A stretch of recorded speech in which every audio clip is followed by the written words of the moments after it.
Hello guys. Today we're going to talk about the movie 8-Bit Christmas. I saw this just a little while back here. This is a really solid film. It was released last year in 2021. It's rated PG. It's an hour 37 long. It has 6.7 out of 10 on IMDb with about 17,000-ish user votes. It was directed by Michael Dowse, who, let's see here, who also did the movie Goon. Interesting. The movie also has 66% on Metacritic with about 42 critics. And the movie stars Winslow Fegley, who was in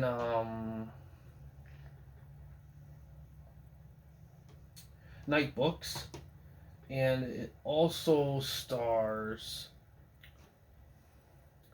Neil Patrick Harris, who was in How I Met Your Mother. The movie on Rotten Tomatoes. Let's see here.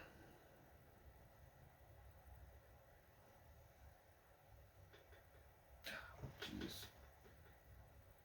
Sorry here. This is.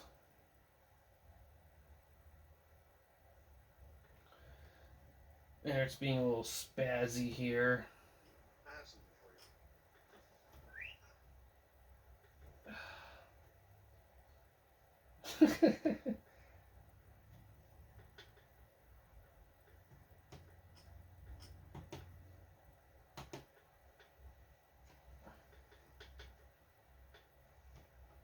Refresh it.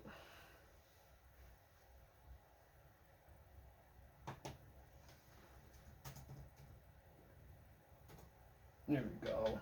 Alright.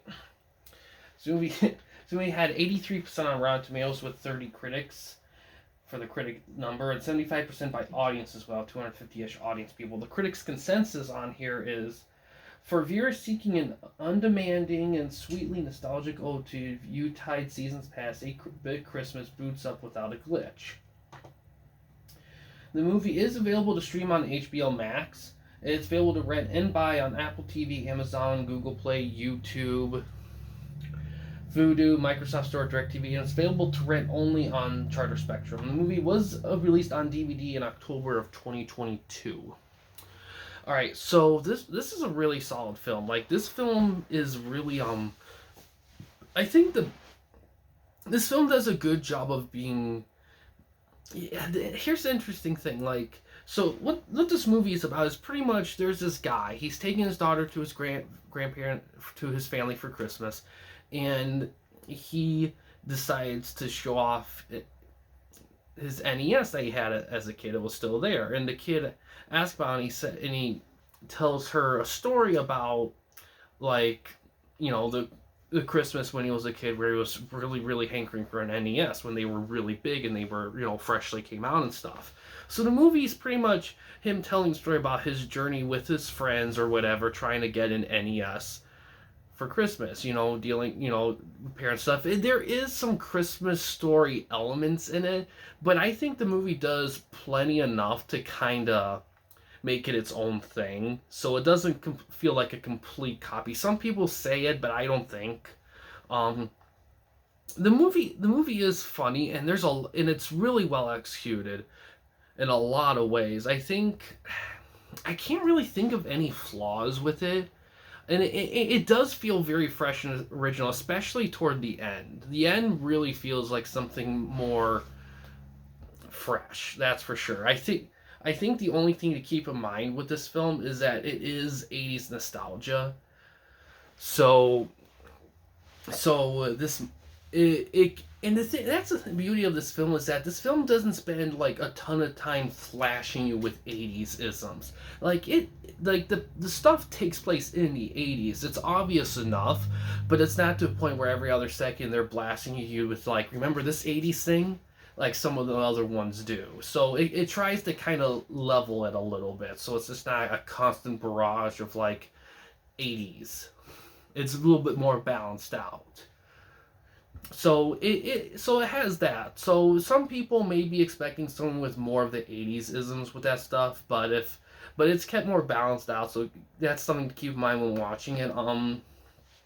Man, I don't know what else, because it's it's really, like I said, it's really solid. Like everything's just perfectly well executed. I think the only thing I can see people having a problem with is that some people will feel like this might have took from Christmas Story a little bit too much. I don't think it did personally. I think it was perfectly fine. I didn't feel like it took too much from it, but some people may say so. But either way, it's still a real solid film. I think it does enough to separate itself, and I think it's a good solid Christmas film to watch with people or friends or family or whatever. And it's PG, so you can watch it with a more mixed crowd and everyone can get a kick out of it. So it's not like something hard R or something like that where you're guaranteed at least one or two people are just gonna be like, ugh, you know. So it's a really solid film, definitely a recommendation for sure. Yeah, I don't know what else to say about it. Um, like I said, it's available on HBO Max. It's a good one to watch for Christmas. Yeah, it's weird.